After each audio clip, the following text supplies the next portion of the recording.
My name is Lynn Smith, and I am the co-coordinator and consultant of the East Tennessee TRN, or Trauma Recovery Network.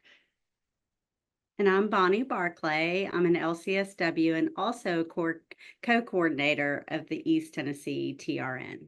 So I've been an EMDR therapist for over 13 years now, and I'd always looked at the Trauma Recovery Network and seen what other people were doing in other communities involved with HAP and thought, I wish we could bring that to our community. And so for me, it had been on my mind for a very long time. And uh, probably 2000, it was probably 2020 or so that we had a local shooting, and the response in the community was tremendous, but it was lacking in organization. And so I met my friend Bonnie here, and together, and I can let her tell you a little bit about how she started, but together, when I found her, we thought we could actually do this. We can really pull this together. And so the passion had always been there. I think it had been there since day one, but it was really the call to action was that there was an event and there was a response that was needed and it was wanted by our community. And we were able to come together, pull it together. And then we said, let's do this officially. And so when that happened at the restaurant where there was a shooting, again, we just had a passion to help. We knew that early intervention and EMDR was the way to go. And again, we just didn't feel organized in our response. And so HAP offered us that path in and a way to start getting organized and gave us step-by-step plans to respond, know better, do better. And so Lynn's passion was like, we can do better. And she's great at making connections. And so on to HAP we went and establishing the TRN with a focus on gun violence. In the Covenant school shooting, which our East Tennessee TRN responded to, the first responders that had been on the scene, there were many, and we all saw this unfolding on the news. So as a society, we watched this globally unfolding, and the first responders who initially went in, which is what a lot of what the news covered, there were teams of people behind them that were coming in right after them. There were firefighters, there were EMTs, there were people who were at the recovery zones holding the fort down with these children waiting for their parents. They were running through the woods, into the arms of these first responders, terrified. So what they experienced was a multitude of things. They saw things that were horrific to see. They saw emotions. They saw children suffering. They saw parents who were terrified, and they saw the grief of those who were affected most deeply, those who lost their lives in this.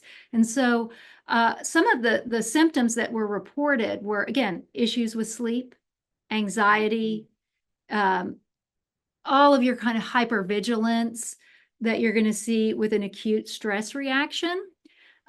They weren't doing well. They showed up not knowing what to expect. And EMDR provided that relief in reducing and helping them digest what had happened in a very quick and easy way of doing it without them having to have this big session of group therapy where everybody's talking and being pressured to talk with the protocol that we used in this. And so, just to be quite honest about it, this was our first group therapy response using early intervention. And the funny thing is when we walked in, everyone said we looked so confident. And part of that, in all honesty, is because we had support.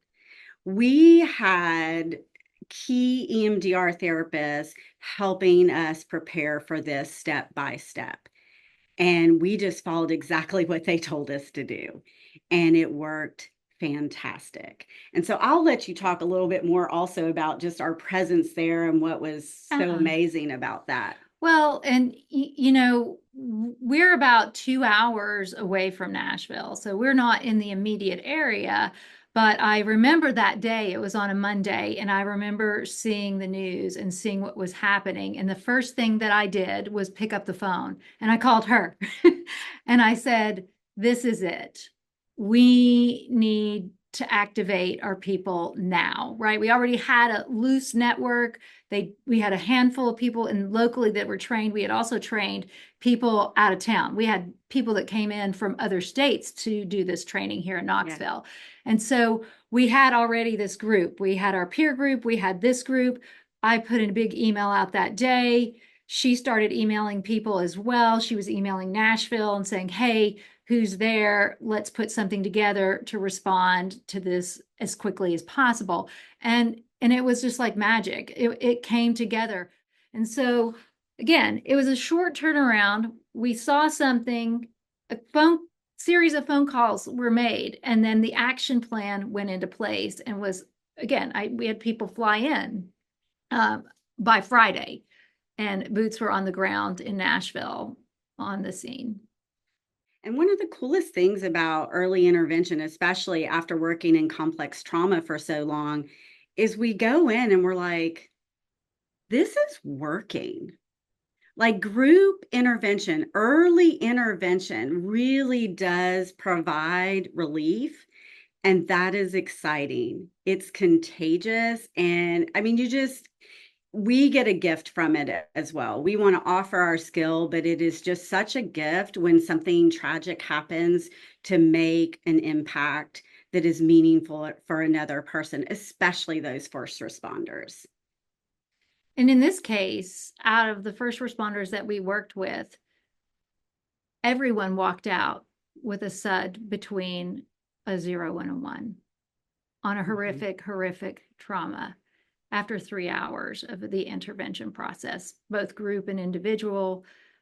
Every one of them walked out a little bit lighter. Some of them were smiling. Yeah. One of them said, I don't know what she did, but it worked. It was kind of crazy, but I feel better, right? And then we knew, right? We were like, oh, we just couldn't believe it. Yeah, it was as surprising to us as clinicians, I think, as it was to our participants, how effective this was at lightening the load of these first responders. And not only that, the preventative, aspect of we're getting that memory network to digest what's happened before things become consolidated and turn into long-term issues like PTSD. I've never met so many people who are just so humble and kind and who wants to help. I think that's the coolest thing about this community is that EMDR as a modality, I think brings us all together. Where, before I was EMDR trained, I had connections, but we all kind of practiced from a different modality. Some of it was the same. But now it's just a different kind of community, wouldn't you think? It's a family. Yeah. It's truly a family. And I really, and I want to speak to that as well, not just in this community, but we have colleagues in North Carolina. We have colleagues in Georgia. We have colleagues in Florida, people in our region that we have built networks with through the trauma recovery networks and HAP. So that when there's a shooting there, they call us, we call them, we're helping to build these other communities. We recently helped North Carolina get one started to respond to the hurricane. And, it was just a matter of getting on a phone call and saying, this is how it's done. We've got your back. If you need anything, you reach out, right? So we're a family more than anything. To me, the Shapiro effect really is about passion and courage. I know when I first did the EMDR training over 13 years ago, I was blown away. I couldn't believe that one woman discovered something so powerful and so impactful and never gave up. And I saw that from the moment I began working with clients with EMDR. I saw it myself and I believed it 100%. This was changing people's lives. And if she couldn't do it, then we can all do it. the EMDR community has grown tremendously. And that started with a small peer consultation group.